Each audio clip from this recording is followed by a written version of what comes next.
Taste the Daily.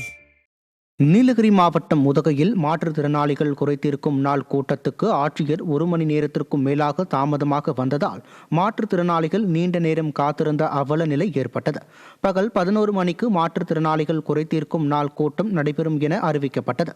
ஆனால் விடிய அரசின் மாவட்ட ஆட்சியர் காலதாமதமாக வந்ததால் சுமார் 1 மணி நேரத்திற்கும் மேலாக மாற்றுத்திறனாளிகள் காத்திருந்து அவதிக்குள்ளாகினர். நீலகிரி மாவட்டம் கூடலூரில் தொடர்ச்சியாக நகராட்சி மன்ற கூட்டத்தில் பங்கேற்காமல் இருக்கும் ஆணையரை கண்டித்து கூட்டத்தை புறக்கணிப்பதாக கவுன்சிலர்கள் தீர்மானம் நிறைவேற்றினர்.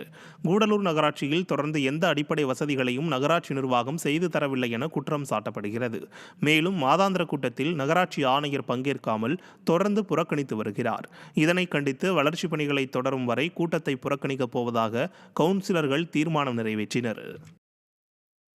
கடலூர் மாவட்டம் விருத்தாச்சலம் அருகே பொன்னேரி கிராமத்தில் சேதமடைந்த குடிநீர் மேல்நிலை நீர்த்தேக்க தொட்டியை அகற்றிவிட்டு புதிதாக அமைத்து தர வேண்டுமென அப்பகுதி மக்கள் வலியுறுத்தியுள்ளனர். கடந்த 40 ஆண்டுகளுக்கு முன்பு கட்டப்பட்ட இந்த மேல்நிலை நீர்த்தேக்க தொட்டியின் அடிப்பகுதி மற்றும் தூண்களில் சிமெண்ட் காரைகள் பெயர்ந்து விழுந்து கம்பிகள் வெளியே தெரியும் நிலையில் காணப்படுகிறது. மேலும் தொட்டியை சுத்தம் செய்யாமல் குடிநீர் விநியோகம் செய்யப்படுவதாகவும் இது தொடர்பாக புகார் அளித்தும் எவ்வித நடவடிக்கையும் மாவட்ட நிர்வாகம் எடுக்கவில்லை எனவும் பொதுமக்கள் குற்றம் சாட்டியுள்ளனர்.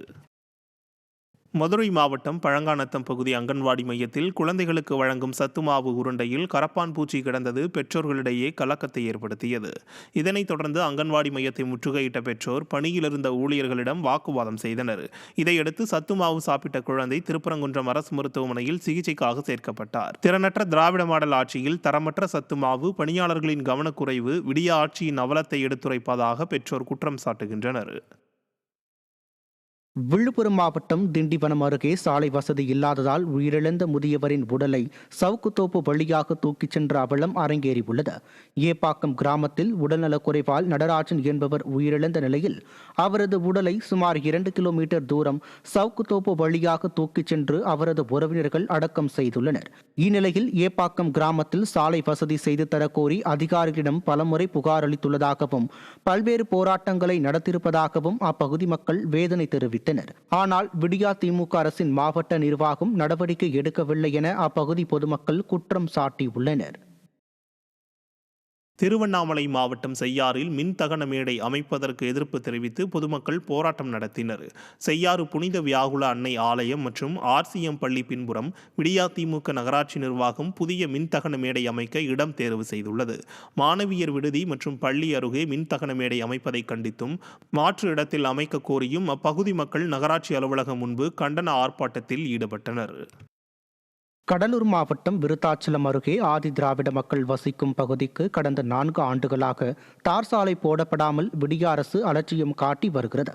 நறுமணம் கிராமத்தில் ஆதி திராவிடர் மக்கள் வசிக்கும் பகுதியில் குண்டும் குழியுமாக ஜல்லிக்கற்கள் முற்றிலுமாக பெயர்ந்து உள்ள சாலையில் வாகன ஓட்டிகளும் பள்ளி கல்லூரி செல்லும் மாணவ மாணவிகளும் தடுமாறி விழுந்து விபத்துக்குள்ளாகி வருகின்றனர். விருத்தாச்சலம் தொகுதி காங்கிரஸ் MLA இதனை கண்டு கொள்வதில்லை என புகார் கூறும் கிராம மக்கள் ஸ்டாலின் மாடல் அரசின் அதிகாரிகள் சாலையை சீரமைத்து தர வேண்டும் என வலியுறுத்தினர்.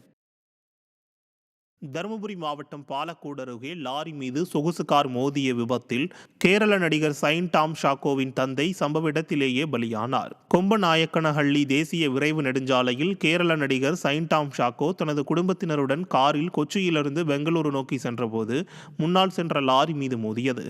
இதில் அவரது தந்தை சிபி ஷாக்கோ சம்பவ இடத்திலேயே பலியானார். அத்துடன் அவர் உட்பட 3 பேருக்கு பலத்த காயம் ஏற்பட்டது. கள்ளக்குறிச்சி மாவட்டம் உளுந்தூர்பேட்டை அருகே ஊசி செலுத்தி தர்பூசணியை அறுவடை செய்வதாக பரவிய வதந்தியால் தோட்டத்திலேயே தர்பூசணி பழங்கள் அழுகி வீணானது. பரிக்கல், பூ மாம்பாக்கம் மற்றும் வடகுறும்பூர் உள்ளிட்ட பகுதிகளில் 250 ஏக்கர் பரப்பளவில் தர்பூசணி பயிர் செய்யப்பட்டது.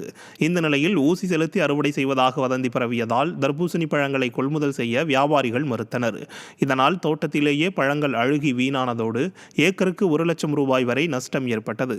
ஸ்டாலின் மாடல் அரசு உரிய நிவாரணம் வழங்க வேண்டும் என விவசாயிகள்